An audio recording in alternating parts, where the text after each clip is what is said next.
Hello, and welcome to the Astrology Show podcast with astrologer Shelley Overton. Hi, and welcome to the July 21st, 2022 edition of the Astrology podcast. I want to welcome you. My name is Shelley Overton. I'm an astrologer in Orlando, Florida, and we have quite an intense week coming up, and I will talk about that this week and see what we can come up with this podcast. And let's get started. So this chart is for 2:53 p.m. here in Orlando, and we've got a sun at 29 degrees, it looks like 9 minutes of Cancer. Mercury is at 4 degrees of Leo. If you're not sure where that is, it's at the top of the chart, just to the right of the middle of the chart at the top. And those are both opposite Pluto down at the bottom at 27 degrees Capricorn. We've got Saturn way down at the bottom. Let's see. I'll show you right here.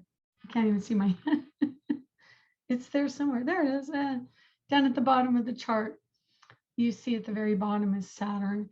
And Saturn's at 23 degrees of Aquarius. And then in Pisces, we have 25 Neptune. That's retrograde. Saturn's retrograde. Pluto's retrograde. Jupiter at 8 degrees of Aries. And then Chiron at 16 Aries.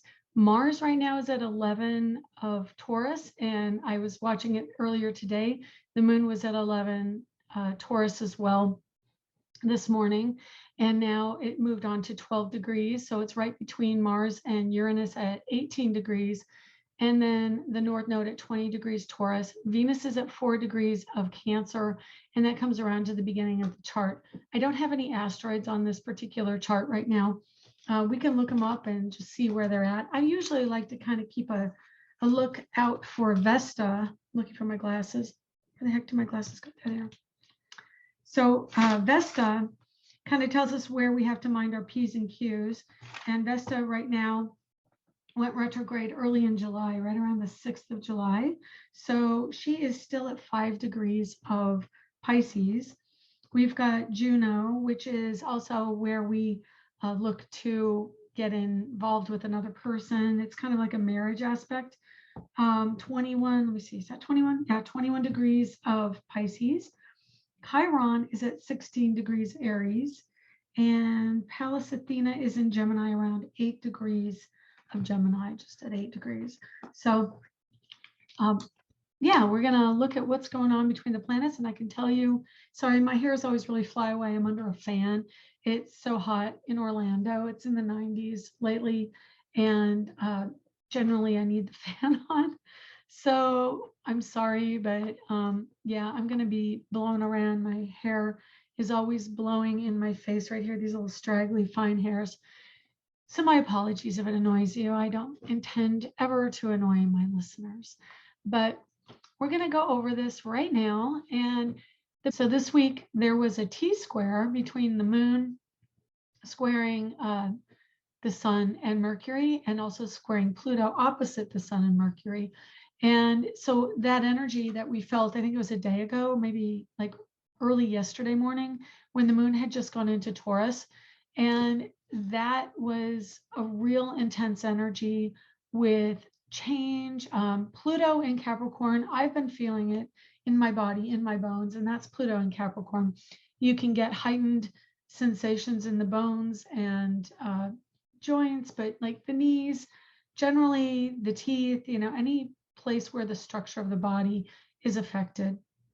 I was having tremendous pelvic pain this week. What does that mean? It means that when we interpret energy, the energy of Pluto digs deep into the subconscious, and in our bodies we express our subconscious through physical issues, and that can be anything from disease to a wounding, say you cut yourself, or a lot of times Aries, we cut ourselves, or different parts of the anatomy are associated with different signs. So the feet can be hurt in Pisces, and the head is hurt in Aries. Taurus rules the throat. We may have issues with the throat, as I do. And so, we have many different parts. I'll just go through them quickly. I know every sign loves to hear what they have connected to the zodiac. So Aries is the head, Taurus is the throat, Gemini is lungs and hands. We've got Cancer ruling, well, mammaries, if you think about it, so the breasts, and we've got Leo ruling the heart. Leo rules the heart. Virgo, of course, digestion and intestines. We've got Libra ruling. Libra rules the kidneys, the liver, the lumbar and endocrine system, and also the tushy. Scorpio rules the reproductive organs and the pelvis region, and Sagittarius rules the thighs. Capricorn rules the bones, as I've said, and teeth, so anything, structural, skin. And Aquarius rules the joints. Pisces rules the feet. So when we have issues psychologically, they will show up in the body. When we have transits through different parts of the chart that relate to that particular sign, or maybe the ruling planet, we will feel it in that part of the body. So Pluto is psychology, it is value of self to others, and it's the bones. So because Pluto rules the lower kind of reproductive area, pelvis, and Capricorn rules the bones, so you've got lower back pain. And because there's a direct opposition with the Sun and Mercury, Sun is ego. It's winding up its time in Cancer. Cancer wants security. Is there security? Are you getting the love and nurturing from mom, from home, from family? At odds with the feeling that we're valued by others with the Pluto and Capricorn. And the Sun is our ego. How do we interpret our value? How do we interpret security and safety within our sense of self that is kind of the ego related energy versus higher understanding or spirituality? So just to make a differentiation, spirit is mostly guided by the ethereal realm, and spirit, angels, God, the divine, anything that is supernatural like that speaks to us in our core, in our spiritual sense. And ego is the energy of security based on fear that attaches to the human form when we come into this body. So it's very much attached to the lower vibrational energy of the body. And so when we have the ego or Sun, and the Sun in higher vibration can also bring enlightenment, can bring awareness, can bring connection. And we have all those energies opposite what our deeper psychological sense of connection and value to other people is down in Pluto and Capricorn. And so there's a tug of war going on. Capricorn is also the structure in society, it's government. Sun in Cancer can be the home, family, mother and father figures, anyone who would nurture you in the family life.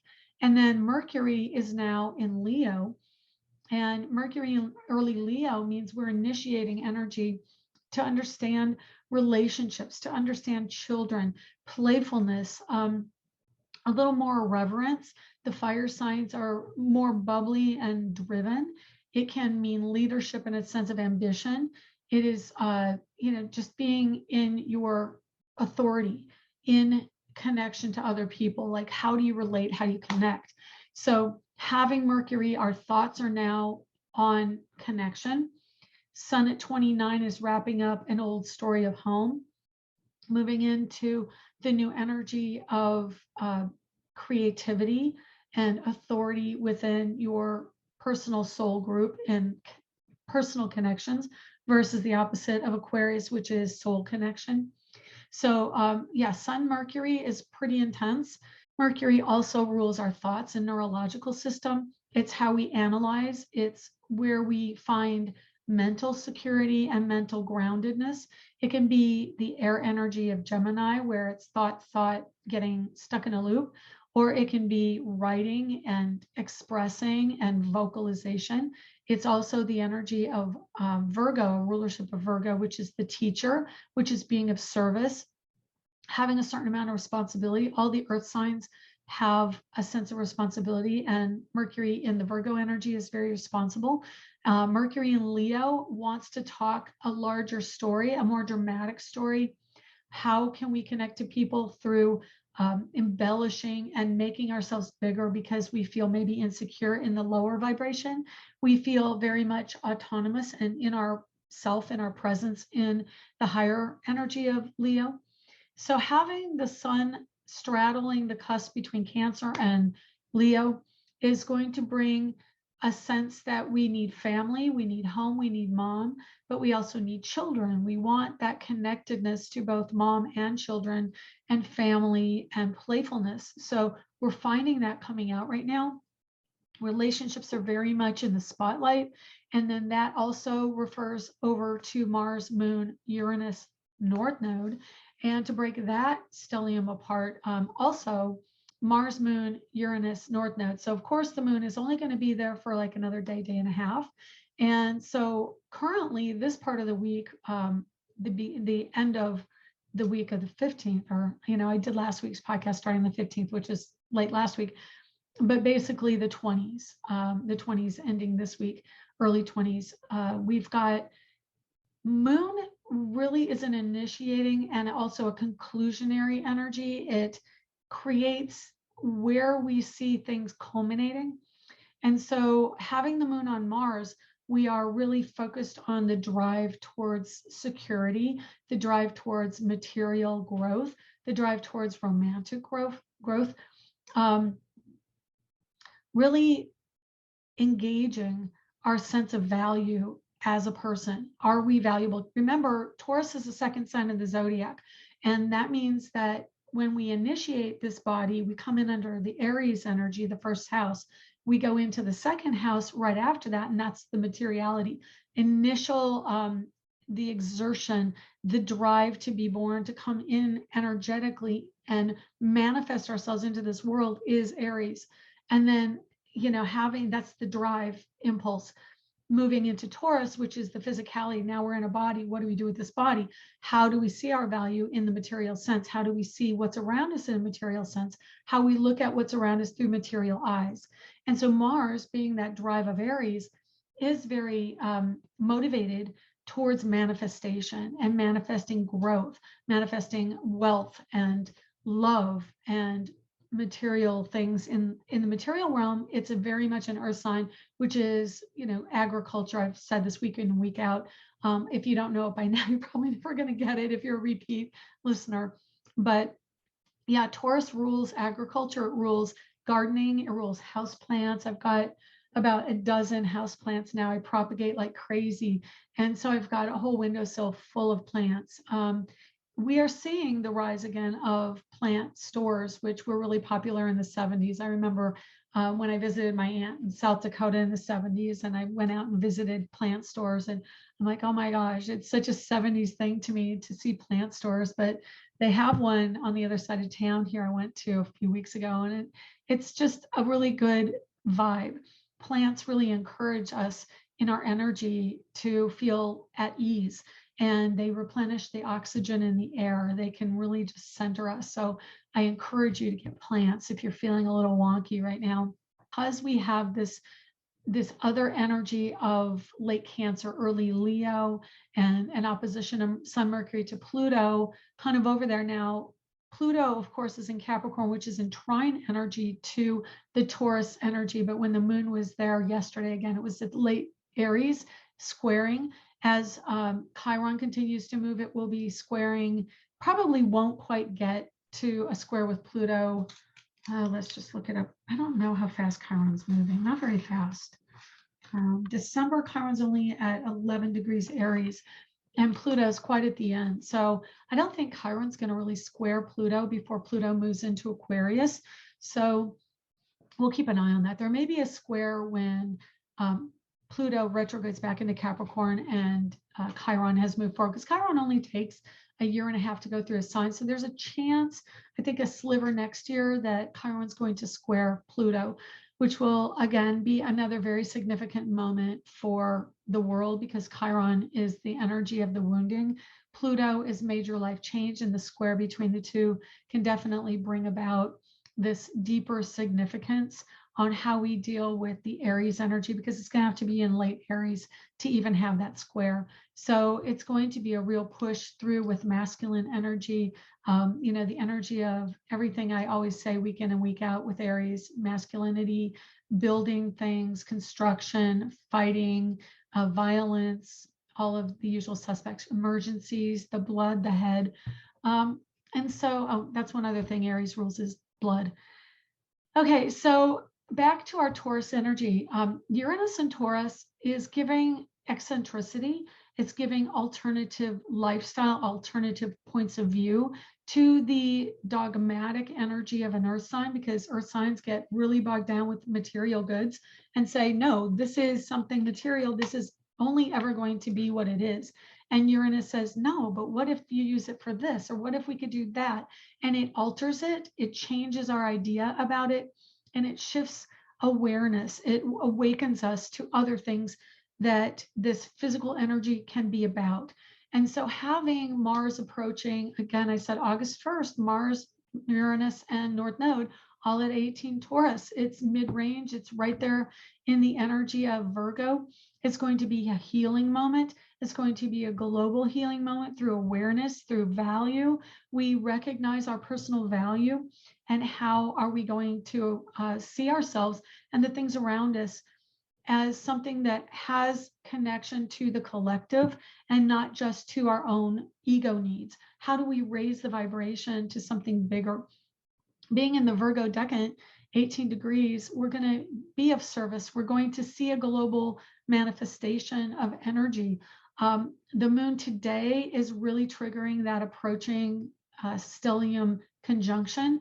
And so we will see it through the end of this week, where we're really aware and manifesting something bigger than ourselves, which is North Node and Uranus. Uranus is the collective consciousness, and North Node is how we transmute old energy we bring in and kind of scrub it clean, give it a shiny new identity, and move forward with it. It is always the energy where we are not really comfortable necessarily. And I will say that is very true in my life, definitely with some things going on behind the scenes I'll share with you in upcoming episodes. But that kind of like push towards something new that brings out anxiety. Uranus is anxiety. It's our mental health and mental awareness. Are we getting what we feel we deserve? Are we in our autonomy? Are we getting freedom? It's a huge ruler of freedom and autonomy. So it is also entrepreneurship and getting money through entrepreneurial endeavors. So this is a huge, very broad scope of issues that we are dealing with this particular energy in Taurus. I'll give you a little anecdote also for some of this energy. So what I'm about to say actually covers a couple areas of the chart right now: the Sun Mercury energy and Uranus energy in Taurus. I needed new tires for my car, so I went out and got a new set of tires at a local auto shop, which is nationwide, but I think it's a franchise. Anyway, I've gone there many, many times, and they always try to give me a good deal. And this time I got new tires. I got in my car and turned it on, and immediately there had been a light saying, your tires have very low pressure, which is why I was there to begin with. The tire pressure light was off, but then there was a warning light for a faulty lighting system. And I'm like, what the heck is that? I looked over, and what I used to turn on my headlights was in a position that it wasn't in when I first left the car, because I keep it on auto. It was off. So I'm like, well, that's weird. And of course, I'm trying to not have to go back in and say anything, but it was clearly broken. It was noticeable through what the car's own system told me. So I had to go in, and then they came out, and the mechanic came out and said, oh, I don't know what it was. So I went this week and looked into how much it would be to repair it. And it was like $500. And of course, that's totally ridiculous. But Mercury in Leo is going to embellish, of course. Initially, the man said it'd be 200, and they could try and give us a deal. And then after that, no, it was 500. So unless and then the woman who was in charge said she would call me back. She never called me back and left a message of any sort. She may have called back, but she didn't leave a message. So I don't know. I'm sure that they're not going to fix it, and she's not going to move forward with anything. And I'm probably just going to live with it, which is extremely annoying. But that's kind of a case in point. You have transportation under Mercury, shifting signs from late degrees. It was late degrees when I brought the car in Cancer. Nothing will come from it. And then it moved into a new sign, which is dealing with the ego. And so I'm not going to probably get anything done from that. And then the other side is Uranus, the unexpected, technology going awry. Both Mercury and Uranus are going to show us where technology is not supporting us. So we have these energies that are really bringing us a greater awareness of glitches in technology. And Mercury's not even retrograde, but it is conjunct the sun, which is combust. And well, a little bit, it's within 8 degrees of orb, which I consider still combust, even though he's moving away from the sun, but it's opposite Pluto. The sun is almost exactly opposite Pluto.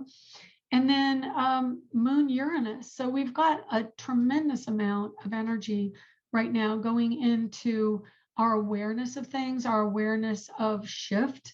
And specifically, even with the Taurus energy and Leo energy, the sun goes into Leo this week on Friday. Let's just look at when.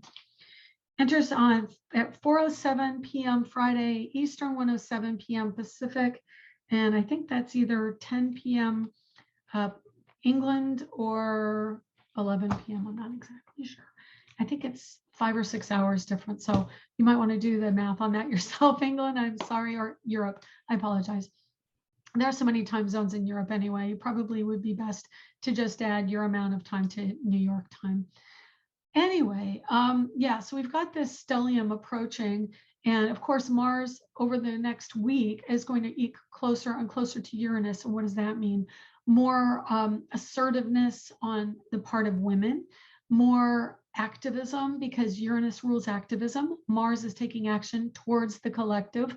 And so we're going to see greater and greater energy being put out towards growing something, towards growing energy of awareness around women and women's issues, money and financial issues.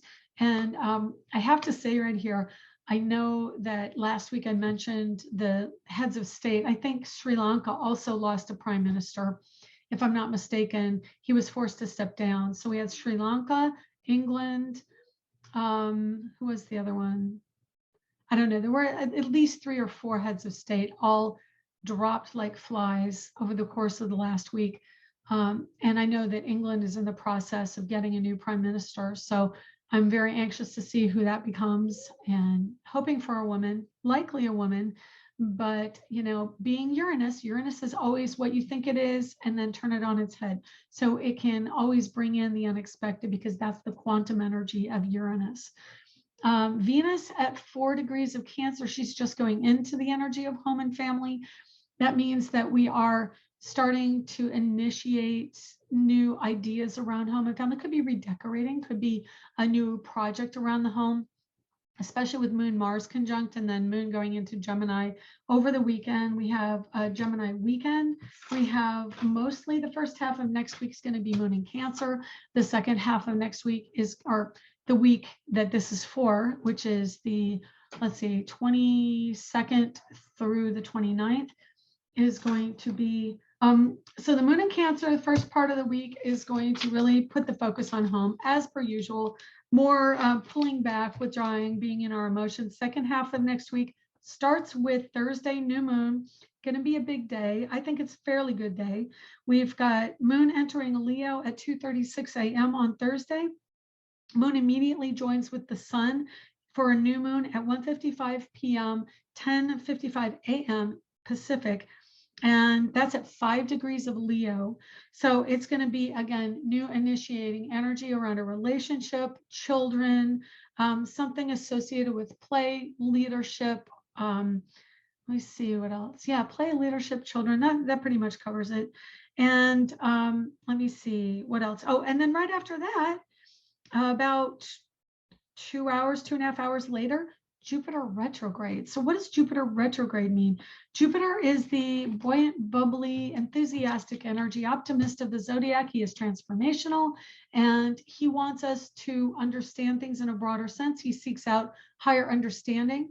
In Aries, he is a very big initiator of new energy. We are, again, being born into some kind of transformative environment.